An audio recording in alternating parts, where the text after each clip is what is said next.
want to speak with the MD, CEO, Anambra Broadcasting Service, NZE UCHE on the importance of the event, Anambra Creative Forum, to mark 2 years of the program Creative Forum on ABS 88.5 FM. So we want to know your impression, of course, the need for that event. Thank you very much. 2 years ago, the Anambra Broadcasting Service, ABS, looked at the environment. That means the Anambra environment, the Southeast environment, and came to the realization that our people have not really keyed into what is now called the new money, the new oil money. And what is that? This is what is called the creative economy or the cultural industries. If you go to places like Lagos, like Port Harcourt, Abuja, that's talking about Nigeria. Of course, in Europe, I'm talking about London, Germany, and America. It's already a huge industry. So we felt that we should create a program on air. So currently it's running on ABS. We call that program Creative Forum. So that forum is to give opportunity and provide a platform for individuals who's got talent and skills in different areas of the cultural economy or the creative industry. Now, what are these aspects of the cultural economy and creative industry? We are talking about people that are active in professions like branding, marketing,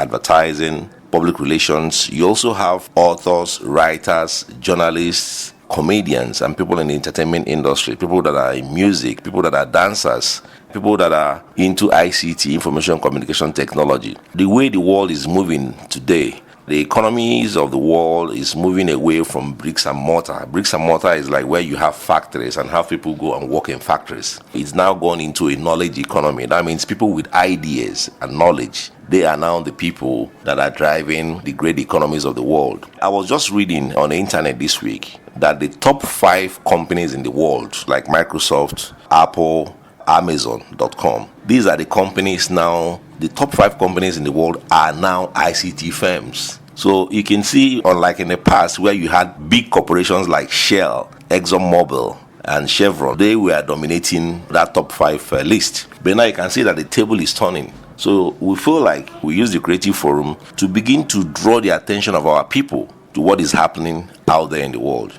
So who are supposed to attend this event, both old and young? It's not an age thing, really. First of all, we want to begin to draw attention. Like I said, already the program Creative Forum is running. So we now feel like we should have an event where we can bring everybody together, at least people in Anambra State. So we're now saying, let's have an Anambra Creative Forum. So it's an extension of the Creative Forum on radio that we're now introducing. And it's for a good reason that we decided to host this event at the Professor Kenneth Dike Library. Now, what are libraries known for? Like in the past, people think library is a place where you go to read books. But of course, the concept of library is changing all over the world. Libraries have now become huge creative centers. These are places where you can go, you can interact, you can engage yourself with the internet services, you can get all sorts of information that you need. So let's bring people to Kenneth Dike Library. And then we've invited speakers, and these are people that are active in the creative industries. We have Professor Stella Okunna, Dean of Social Sciences, Anambra University. She's coming. Myself, I'll be speaking as well. We have people like Honorable P.T. Bida. Then we also have a young filmmaker, Pascal Osubo. He will also be speaking. Then there's a young man that I think has done well on the internet. I'll just say he's a social activist and a social media influencer. His name is Martin NWORAH. Also invited him. James Eze, who is the senior special assistant to the governor on media, will also be there. Then my friend Chokan Nabife, MD National ID, Tony Ujubono, who is into advertising and public relations and branding. Because it's not about being young or being old. We must all play in this space of the creative industry. So whether you're young, whether you're old, it doesn't matter. As long as you have interest in any of these areas that we've highlighted in the creative industry, then you're welcome to attend, yes. So whether he or she is a hairdresser, obozo, a footballer, musician, you are invited. Yeah. First of all, there's nothing wrong in getting information, because it could be that after attending that event, our plan is to give people insights in these various areas. So it doesn't matter what your profession is. Even if you're not active currently in any of these professions, but maybe after attending that event, you begin to gain insights. For example, Pascal will be speaking about filmmaking, and Pascal will be speaking about the value chain in filmmaking, from script writing to location to stage to characters, all the different aspects of filmmaking. So you might even see that even that person that you say is a hairdresser or a makeup artist will find that she has a place to play in this. So we now want people to see that there is actually money to be made in the creative industry. Because unfortunately, the way this society is currently configured is everybody thinks in terms of bricks and mortar and in terms of shop or shade, what they call shade. So every day you wake up, you go to your shop and open your shop. Let me give you an example, logistics. Currently, you have our people, they go to main market or they go to Koka market or go to Newi and they sit down there from morning till night and they open their shop. Now, if you do a foot count, how many people actually enters that shop every day? Some shops don't even see up to 10 people in a day. But through this program that we're doing, trying to draw attention to the possibilities of ICT, we want to let people know that you can actually sit in that shop, but also expose your products through the internet, through blogs, through social media sites like Facebook, Instagram, Twitter. And then you will now be exposed to multiple customers outside of your physical space. Look at what Konga.com is doing currently in Nigeria. You look at what these other internet commerce sites are doing. So these guys just sit in their offices and they have warehouses. And every day they service thousands of customers. So you can see that the game is changing. So that's what we're trying to draw the attention of our people to. That you can still be that entrepreneur that you are, but you now need to think of the new ways of doing things so that you can have more customers. And of course, more customers will always give you, guarantee you more revenue.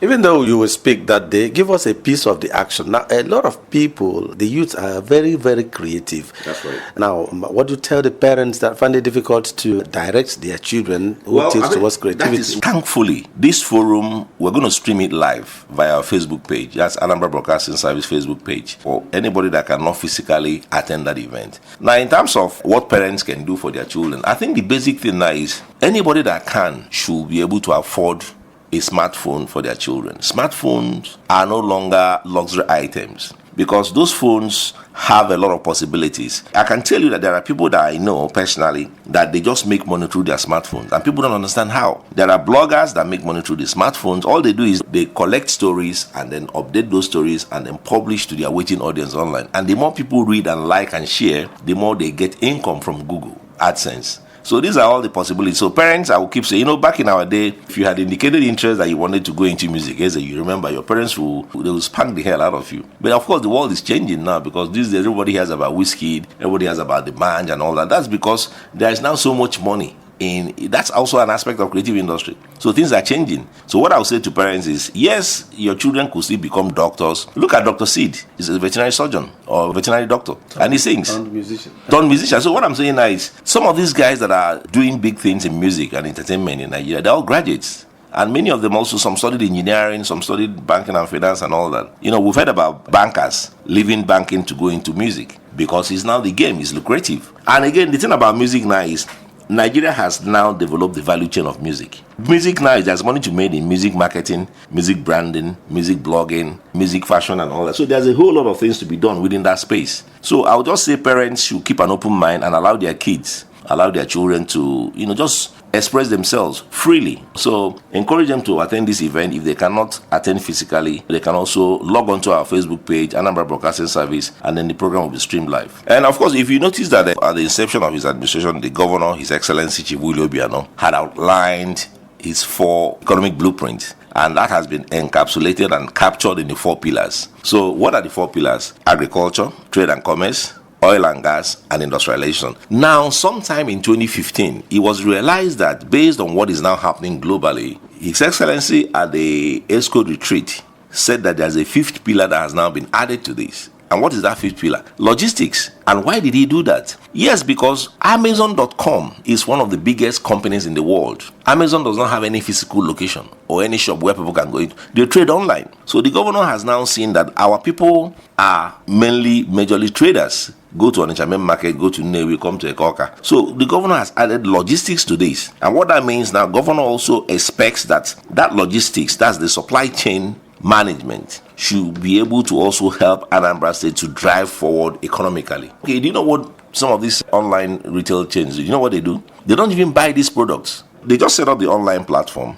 And then when they get orders, it's still those our brothers and sisters that are in these various shops who are now their affiliates that they give those orders to, and those guys will now supply those products. So it's more like our people are now making money for somebody who is smart because he's internet savvy or technology savvy. So why can't we now try and take control of this value chain process? So that's the importance of Ndi Anambra, Ndi Igbo coming together and trying to understand what exactly is involved in the creative economy and how can we tap into that. That has been our interaction with the MD, CEO, Anambra Broadcasting Service, NZE UCHE, talking on the importance of the event, Anambra Creative Forum, in celebration of the 2 years anniversary of the program Creative Forum on ABS 88.5 FM Orca. And we want to thank you, sir, for coming. A lot of these and more shall come our listeners' way that day. Thank you.